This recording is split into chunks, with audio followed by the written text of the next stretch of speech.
Los Ríos, Manabí, El Oro, Esmeraldas, Santa Elena, Loja y Azuay, el Ministerio de Energía y Minas junto a Arconel y las empresas distribuidoras trabajan para garantizar su implementación. Caminamos con paso firme ofreciendo soluciones concretas. Presidencia del Ecuador. Autorización número 1472. CNE, Elecciones Generales 2025. Amor, voy a pagar el internet y la luz desde mi celular. ¿Tú podrías pagar el agua? Regreso pronto. Voy a pagar el agua. Yo ya pagué desde mi banca móvil. Ahora me voy con los niños al parque. Vamos a jugar y también por un helado. Para que tengas tiempo para más días en familia, descarga Banca Móvil. Paga rápido y seguro tus servicios básicos. Banco Pichincha, en confianza. No me demoro. Llegaron los días de liquidación Quito Motors 2024.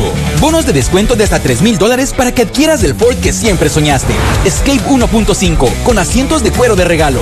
Ranger XL con body kit tipo Raptor de regalo. F-150 XLT Black Edition con palanca en la consola, exclusiva de Quito Motors, con asientos de cuero de regalo. Y no olvides que nuestros modelos exonerados están disponibles todo el año. En Ecuador, Quito Motors representa Ford. Fin de espacio promocional y publicitario. Usted escucha la revista de opinión Democracia.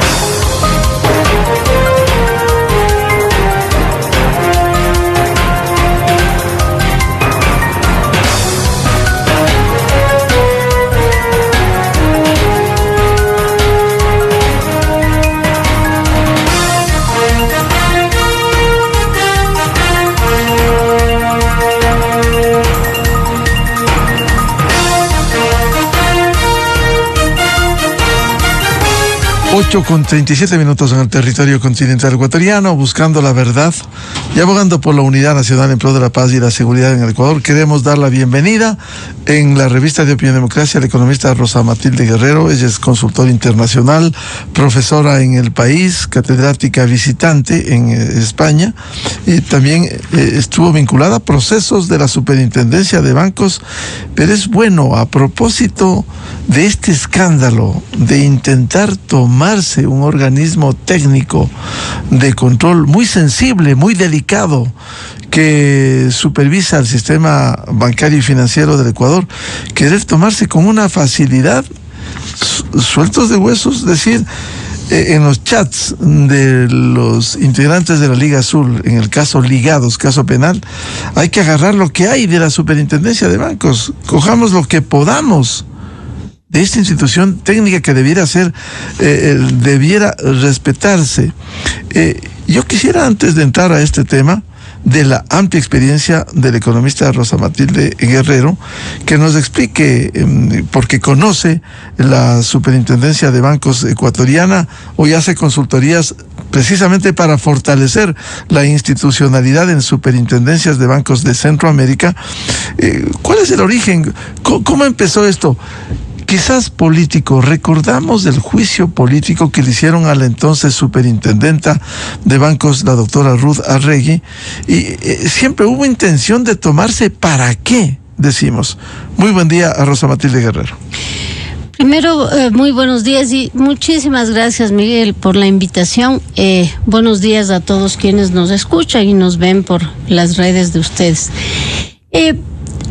La historia, si uno no aprende de la historia, no puede hacer el futuro. Y creo que su pregunta, como siempre, es atinada y brillante. Efectivamente, en el primer trimestre del 2022 plantean un juicio político a la Superintendencia de Bancos, los señores de Pachacutic, la línea muy ligada a los señores de la Revolución Ciudadana. ¿Cuáles fueron los elementos? Básicamente, si uno revisa, ninguno de los elementos planteados tuvieron sustento, de lo que recordará el público. Pero, como dijo en ese entonces la ex superintendente de bancos, doña Ruda Regui Solano, sí, definió al final que por qué le llamaron a juicio político y por qué le destituyeron, básicamente por 3 cosas. La primera vez que se denunció el tema de los recursos mal invertidos y que hasta ahora no han sido devueltos al ISPOL, al Fondo de Cesantía y Jubilación de la Policía Nacional. Segundo tema relevante que fue puesto en el tapete y a discusión de los ecuatorianos, que ahora ya es un tema común y de día a día, la debilidad de la seguridad social, concretamente de el Fondo de Invalidez, Vejez y Muerte particularmente, y fue descrito en informes de supervisión, ¿no es cierto?, donde se indicaba que primero había un subsidio intergeneracional de los jóvenes, aquellas personas que somos ya mayores, digamos, primero. Segundo, una falta de gobernabilidad, de gobierno corporativo en quien gobierna el Instituto Ecuatoriano de Seguridad Social, la forma en cómo se otorgaban los créditos, la falta de bases de datos, todo eso fue descrito. Hoy ya es historia, pero ese es un segundo elemento. Y un tercer elemento que en su momento, sí, fueron también necesarios provisionar créditos entregados por la banca pública, que además los entonces gerentes generales, que ahora uno de los gerentes generales de la banca pública, sobre todo en la CFN, hizo una gran labor para justamente provisionar y mejorar y fortalecer esa banca pública. Pero por todo eso, ¿no es cierto?, se les llevó. ¿Por qué? Porque, por ejemplo, los créditos de la banca pública fueron dados justamente en esos 10 años de populismo. Esas son las razones. Entonces, usted hace una pregunta que creo que hay que retomar de la historia. ¿Por qué esta institución, la Superintendencia de Bancos, además de tener información que hay que velar y cuidar, porque es información que tiene carácter de reserva, como son particularmente los depósitos que cada uno de los ecuatorianos tenemos, debe actuar proactiva y preventivamente para cuidar esos depósitos? ¿Cómo? De los fondos de la Seguridad Social, de los fondos del ISPOL, de los fondos de las Fuerzas Armadas, de cada uno de los fondos privados, ¿no es cierto?, de los maestros, etcétera, etcétera, de jubilación, pero también velar por la estabilidad del sistema financiero y, por supuesto, prohibir que instituciones, personas jurídicas y naturales que no pueden captar, que no capten, y sancionarles. Esas cosas son las que tiene que hacer una superintendencia, según la ley en este país. Ahora, siendo un organismo técnico, esto que se ha revelado, que los cargos que necesitaban, y quisiera ilustrar con el chat número 3 que difundiera Ecuavisa, y luego hacemos el chat número 4. En el 3, la conversación entre Andrés Arauz, ex candidato presidencial de la Revolución Ciudadana, y Augusto Verdugo, ex consejero destituido y perseguido por la justicia, que está prófugo, sobre el tema de lo que necesitaban en la Superintendencia de Bancos. Hola, compa, ahorita no estoy en Quito, yo vuelvo el lunes. Ok, bro, por favor recuérdame cuáles eran los 4 puestos que necesitamos en la Super de Bancos. Hermano, le vamos a ayudar a Raúl G. desde la asamblea, pero necesitamos pocas cosas claves de parte de él. De los 50 cargos de libre remoción, necesitamos 4. Oh, cabrón, ya hablé con RGC. Va a apoyar con los puestos que pedimos. Lo único es que el hombre está firme en que su periodo debe ser por 5 años y no por los 2 años y 5 meses que faltan.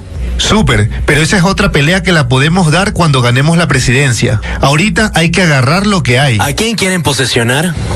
Dice que si Bebe posesiona a Romero von Buchwald, se aparta de RC. Raúl sí, Romero von Buchwald no.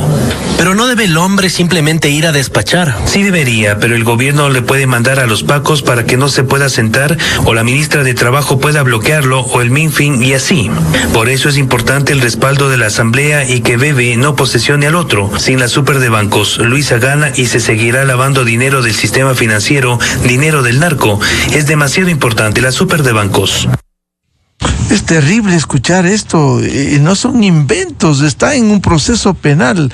Economista Rosa Matilde Guerrero, ¿qué es eso de tomarse 4 o 5 direcciones claves y que este superintendente que pretendieron ponerle que entre por la ventana, Raúl González, sea el que ampare todo esto? Sí, yo quisiera mencionar algo, Miguel, de lo que hemos escuchado, yo creo que con estupor, pero además con dolor, lo que está pasando en nuestro país. Y referirme a un tema que además está sustentado técnicamente. ¿Cuál es lamentablemente la debilidad institucional de nuestro país, pero además la debilidad institucional de este órgano de control, Superintendencia de Bancos, que además fue descrito en un informe del Fondo Monetario Internacional sobre la situación del sistema financiero, que se publicó en septiembre del 2023, pedido en ese entonces por doña Ruda Regui en 2019 y por mi persona posteriormente, sí, y cuyos resultados se reflejaron hasta básicamente mediados del 2023 y salió en agosto. El informe del fondo dice que habíamos pasado por un proceso de fortalecimiento desde mediados del 2019 a mediados del 2022, pero que lamentablemente la debilidad institucional de la superintendencia se debe a 3 factores fundamentales, y lo dice textualmente en el informe. Primero, falta de independencia jurídica.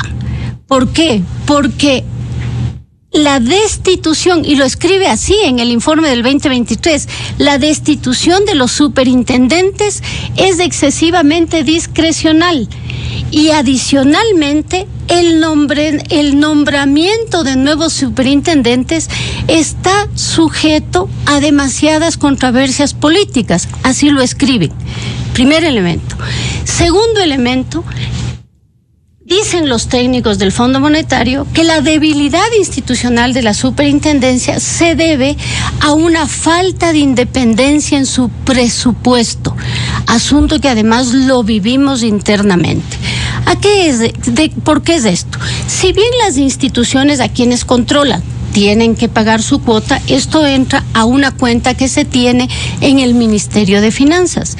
Y el Ministerio de Finanzas, en un país donde hay tanta debilidad y un déficit fiscal tan persistente, prioriza los gastos y asigna a la superintendencia no en la prioridad que se requeriría. Entonces, esa independencia presupuestaria no existe en la práctica, y cuando quiere hacer o fortalecer el recurso humano depende también del Ministerio de Trabajo. Entonces, la falta de institucionalidad se debe a que no tiene total independencia jurídica, por esto que acabamos de decir, tampoco tiene independencia administrativa, y luego estos 2 hechos, Miguel, son obvios que no permiten, ¿no es cierto?, que haya continuidad en una gestión de fortalecimiento del ente de control. Sí, pues hasta hace poco, entiendo, estaba un subrogante en la superintendencia, y bueno, ahora finalmente tenemos un superintendente nombrado. Pero todo esto genera inestabilidad. Y lo que acabamos de ver, que ya está en proceso, llevado a los tribunales, es justamente otra prueba de lo que ya advertía el Fondo Monetario en un documento escrito, que está además en las redes sociales a nivel internacional, que es una institución débil a la que hay que fortalecer. Pero los chats parecería que lo que estarían probando porque pasa al ámbito político. Ahora, para recordar y hacer conciencia, hoy que el país debe definir la elección presidencial, ¿cómo destituyeron a Ruda Regui, superintendente de bancos? ¿Quiénes? ¿Qué actores? ¿La misma Revolución Ciudadana estuvo activa en eso?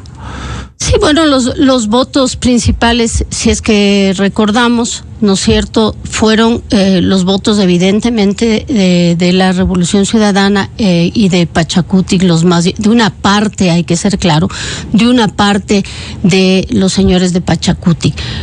Los votos de los señores de Pachacutic más hacia la izquierda, digamos, porque otra parte no votó así, y eso hay que reconocerlo. Pero esos son los votos que destituyeron a la señora Rudarregui por las 3 causales que ya lo mencionamos, ¿no?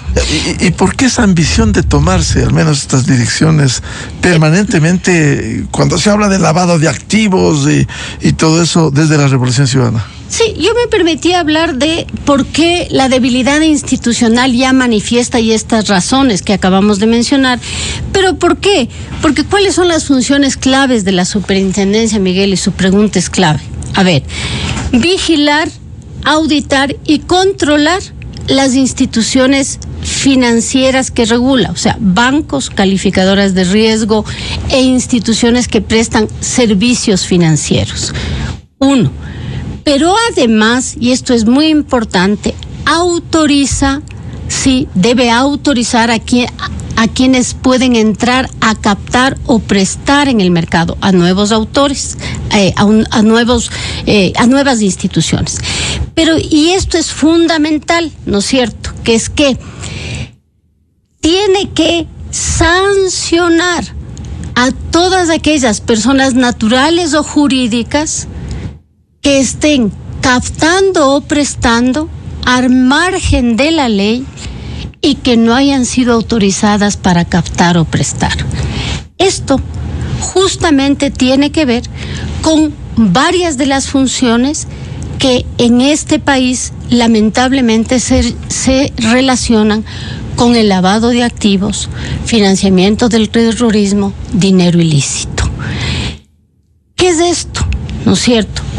Por eso hay una dirección que justamente trabaja con las instituciones financieras para prevenir, ¿no es cierto?, que en el sistema financiero existan estos flujos ilegales. Pero también se actúa o debe actuar proactivamente alertando a la ciudadanía de que hay instituciones que no están autorizadas, que captan dinero o que prestan dinero.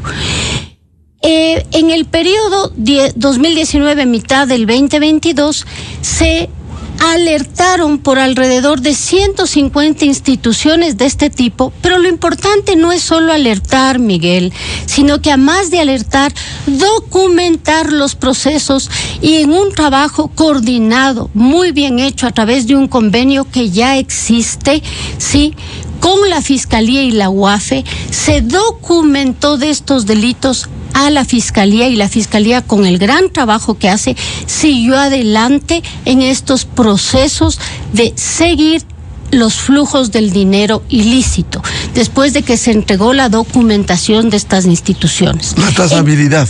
Claro, la trazabilidad del dinero, efectivamente. En esa línea ha sido muy grato escucharle, ¿no es cierto?, al actual superintendente, que está empeñado en seguir estos procedimientos, lo cual es absolutamente válido. Entonces, cuando uno advierte en los chats que el interés es de una de esas direcciones, la del lavado de dinero, bueno, sufrimos en el país una de las pandemias más graves, la pandemia de la delincuencia y del crimen organizado. ¿De dónde se financia? Se financia de activos ilícitos, lavado de dinero, recursos ilegales. El momento en que se le corte el financiamiento, se estaría cortando también la posibilidad de sobrevivencia de estos grupos.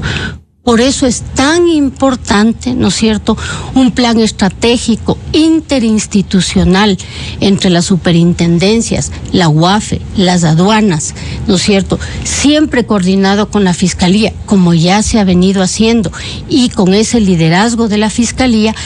¿Para qué? Para cortar eso, pero ¿cómo? Con elementos técnicos, no políticos. Y si quiere podemos proceder a cuáles son los cambios que se deberían dar. Pero si, regresando a su pregunta, la una dirección que ahí se observa es esta de lavado de dinero. fundamental, porque es quien articula acciones de control de los flujos ilícitos con la Fiscalía, con la UAFE, previene esos flujos, pero además una vez que los determina es quien documenta los casos y manda a la Fiscalía y coordina con la UAFE.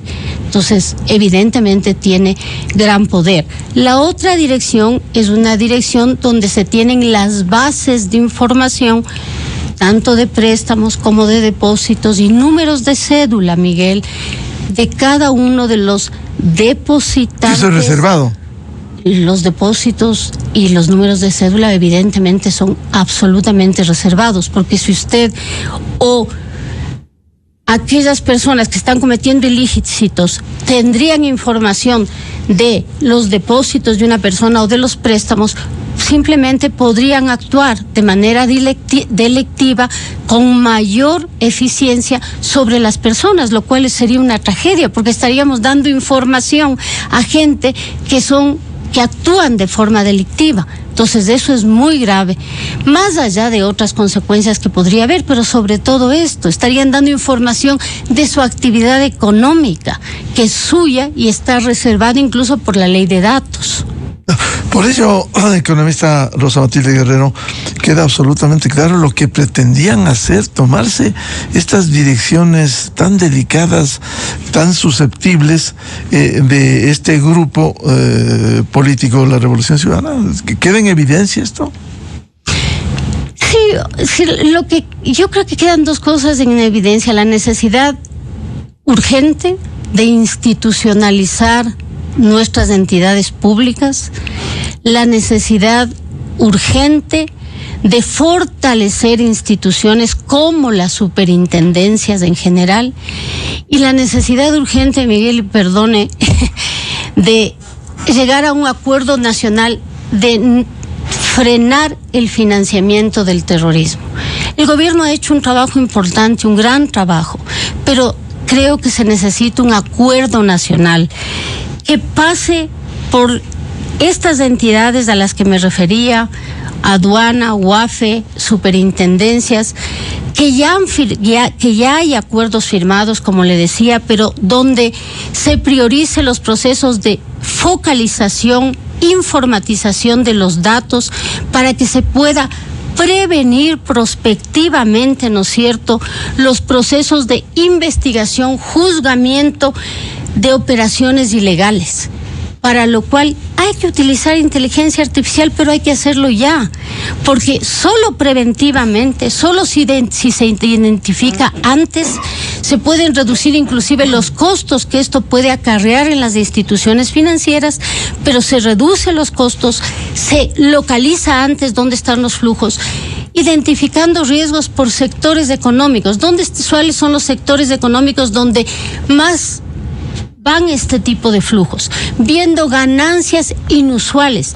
Este tipo de actividades, con el uso de estas nuevas herramientas, pueden ser utilizadas de forma positiva para ir en beneficio de la sociedad y en contra de estos flujos de lavado de activos ilegales, que son quienes financian el terrorismo en este país. ¿Y cómo fortalecer a las instituciones técnicas?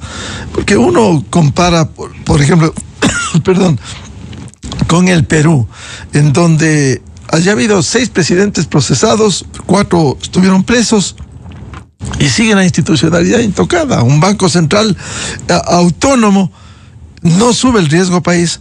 ¿Qué hace falta en el Ecuador para fortalecer la institucionalidad? Decisión política también, que no le metan mano como pretenden.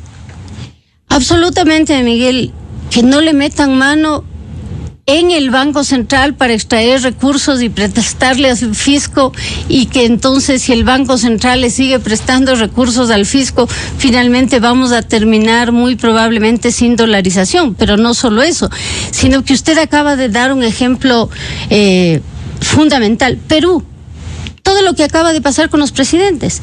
Sin embargo, durante 20 años o 18 años tuvo una misma superintendente, doña Socorro Geise, que acaba de jubilarse hace año y medio. ¿Y quién es el nuevo superintendente? Una persona de carrera. Eso es institucionalidad. Ahí no le meten mano los políticos. Entonces, no ha pasado lo que el Fondo Monetario ya advertía de la institucionalidad de la superintendencia, la facilidad política de destituir superintendentes y la nube que ya veían en el nombramiento de superintendentes. Es decir, ¿qué hay que hacer?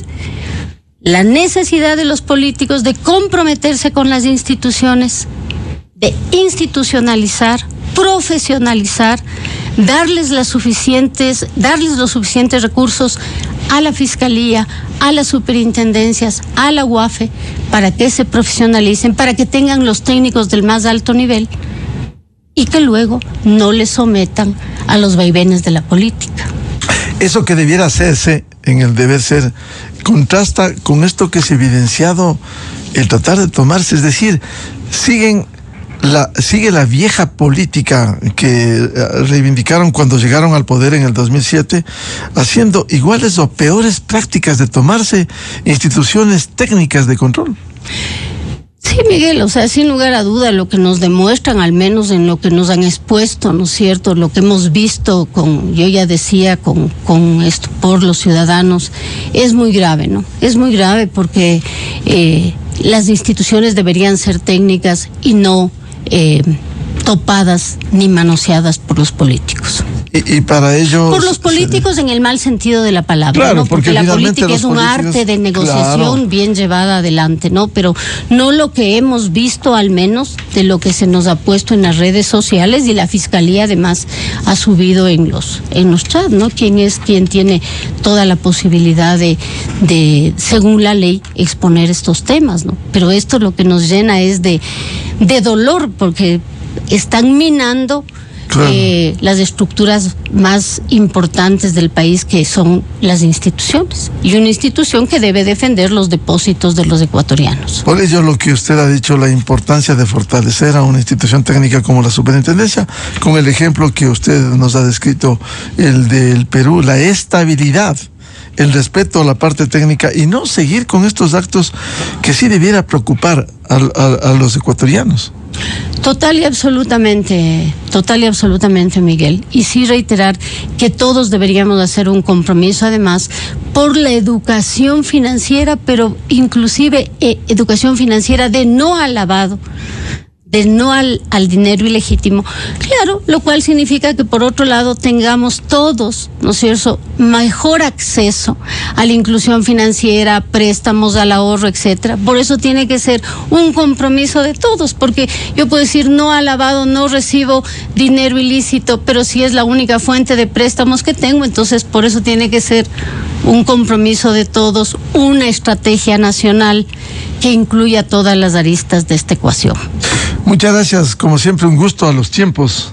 Con la economista Rosa Matilde Guerrero, consultor internacional, hoy está asesorando cómo fortalecer las instituciones en las superintendencias en Centroamérica, catedrática en España, estuvo vinculada a la superintendencia de bancos, precisamente a quien la destituyeron. Estos grupos políticos que buscan a tomarse de nuevo la institucionalidad, llegar al poder, fueron los que destituyeron a la doctora Ruda Arregui hace aproximadamente 3 años, y ahí están los resultados de la inestabilidad en el Ecuador. Muchas gracias, Rosa Matilde. Muchas gracias a todos los que nos escuchan, y Miguel, a usted un abrazo. Gracias. Con esto cerramos la revista de Opinión Democracia. Les deseamos un feliz miércoles a todos. Les recomendamos, ya viene en Exa FM, el show de la papaya. Muy buen día, felicidades.